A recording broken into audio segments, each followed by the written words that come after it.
Hi guys, Togo here with a new video, and this video will be my top 5 recommended specs or classes to main in PvP currently in the War Within. Obviously, it will change from week to week, but now I kind of have an idea on how the meta will be shaping in the current form for Season 1.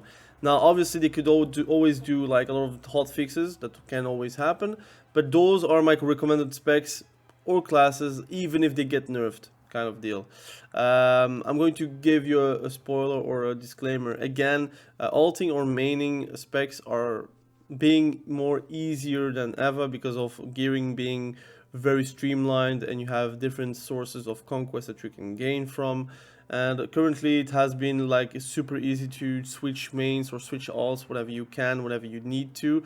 I don't recommend to always follow the flavor of the month, but if you're like a multi-classer and there is like a moment where you are like on the brink of changing a spec that you always played before but are not playing right now because of balancing, maybe this video will give you kind of the push needed to go for these specs. Now, it is a bit of a long intro, but let's start right away with the first class I would recommend right now, with also the mid-season in mind. It would be Paladin. Now, you're going to say, but Togre, Paladin is nowhere near the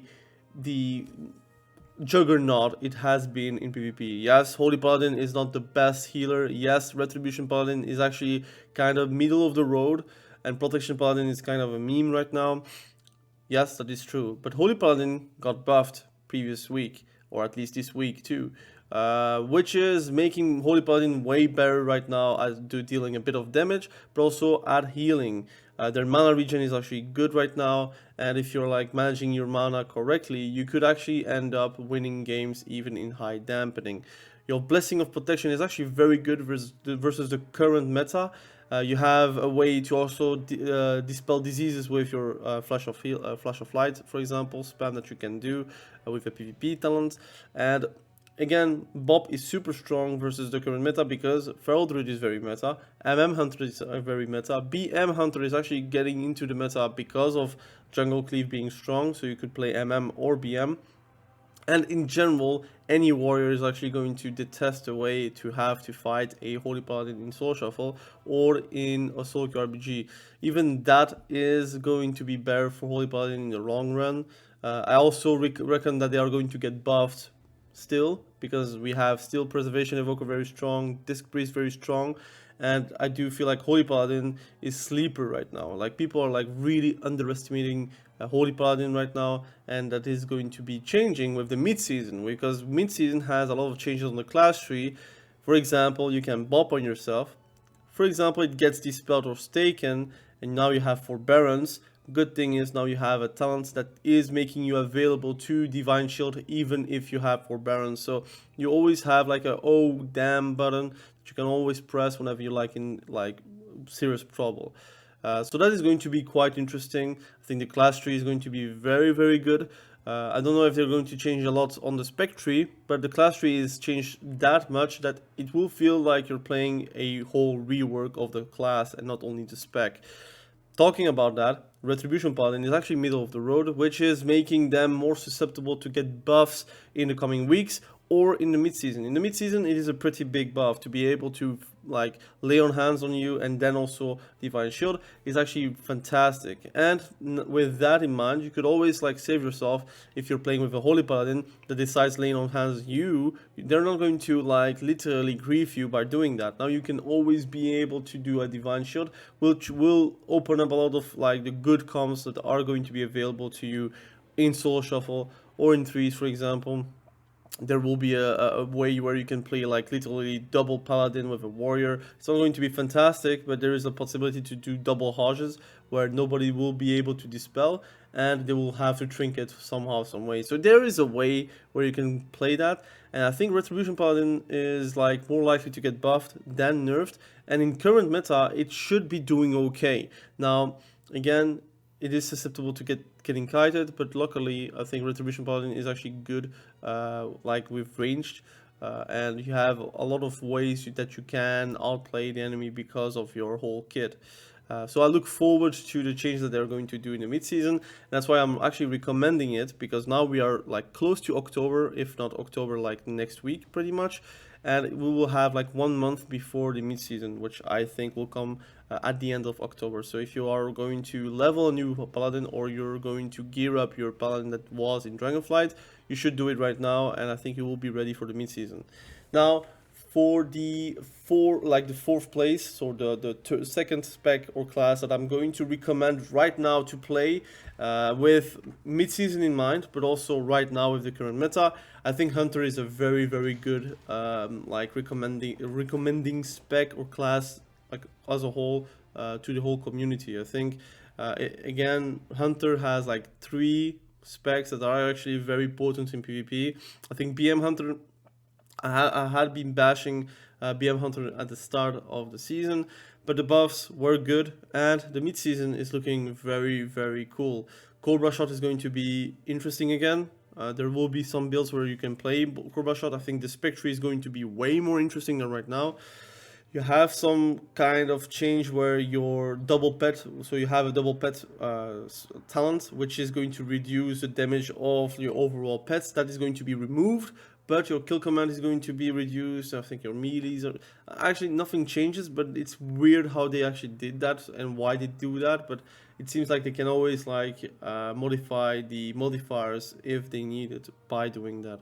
Also, they are going to rework Dark Ranger, which is going to make the hero taunt way more cooler to play.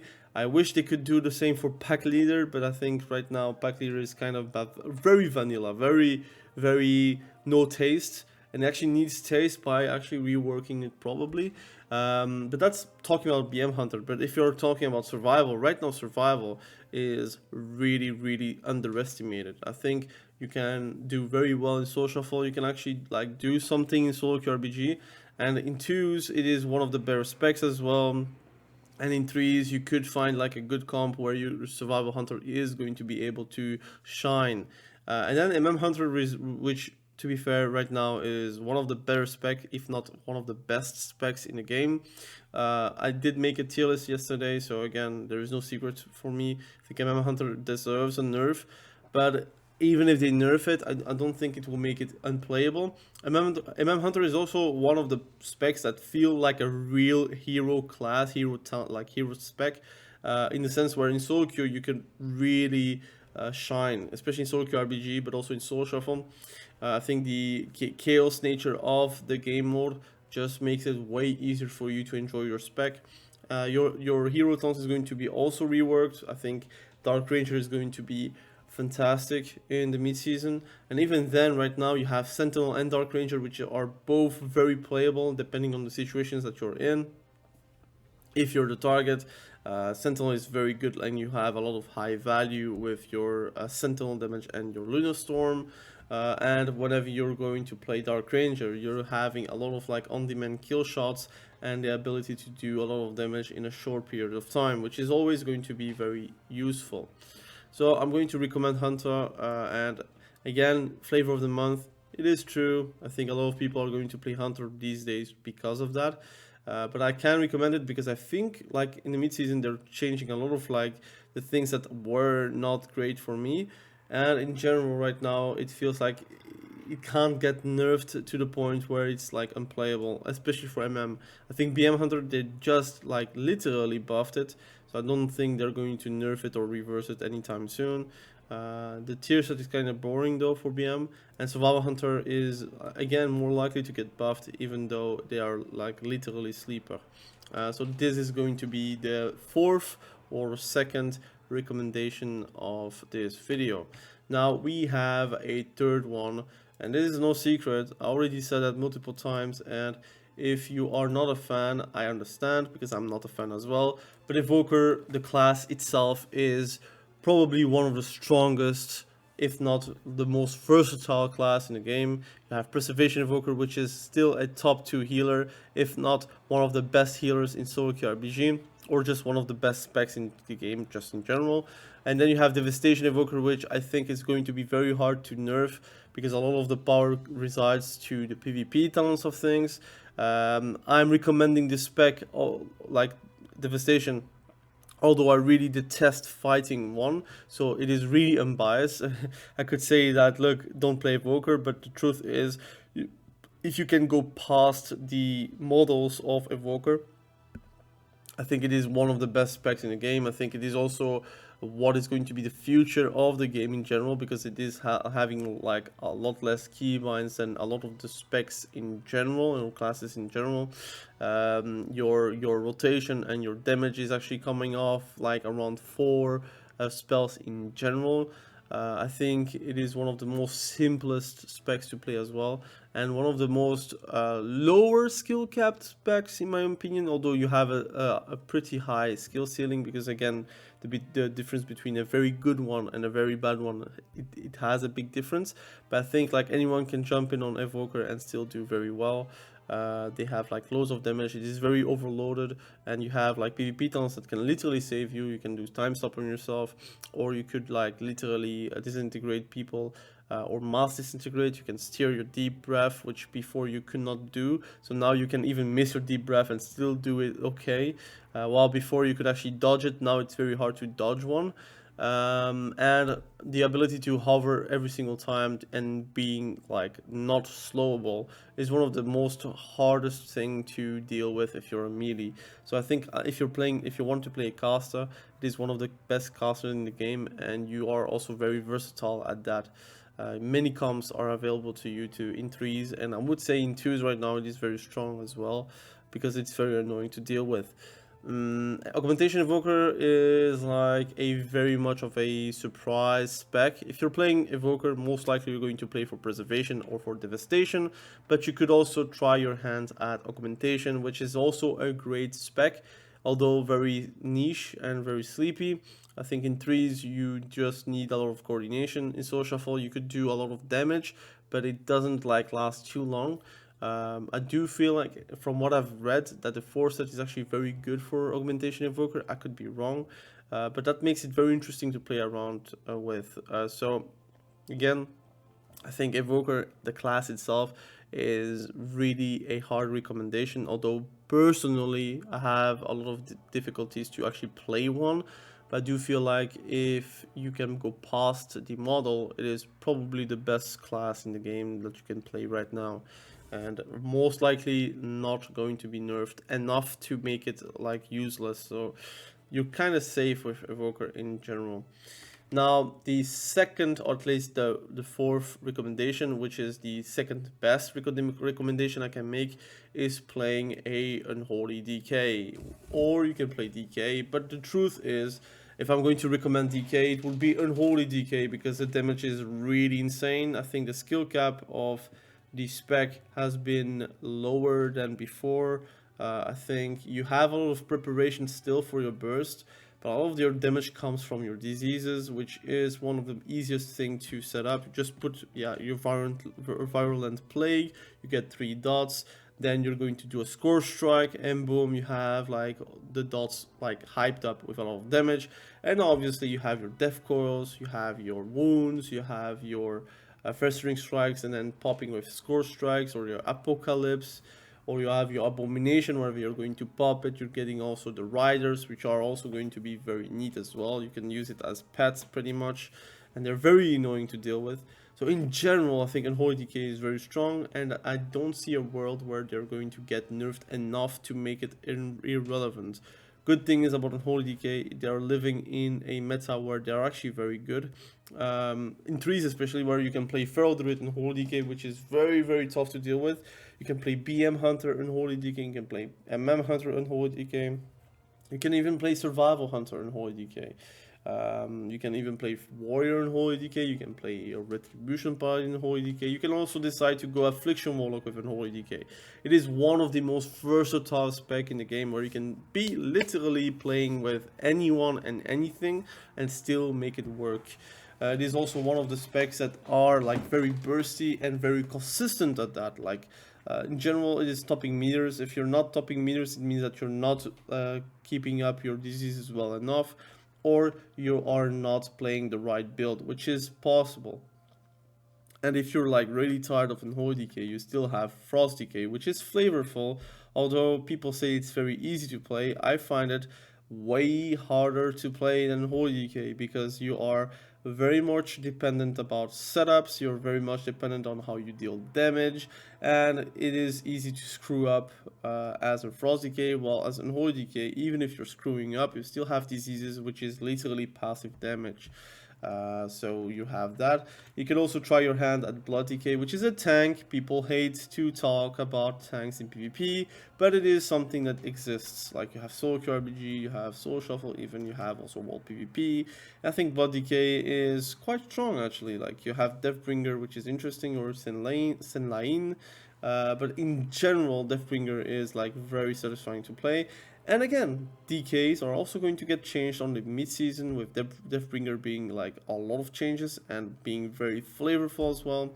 So again, I think Blood DK, Frost DK, and especially Unholy DK, mostly Unholy DK, is very worth it to play it right now because of the meta, because of their standing, and also with the perspective of like mid-season not going to nerf them enough to make them automatically a bad pick.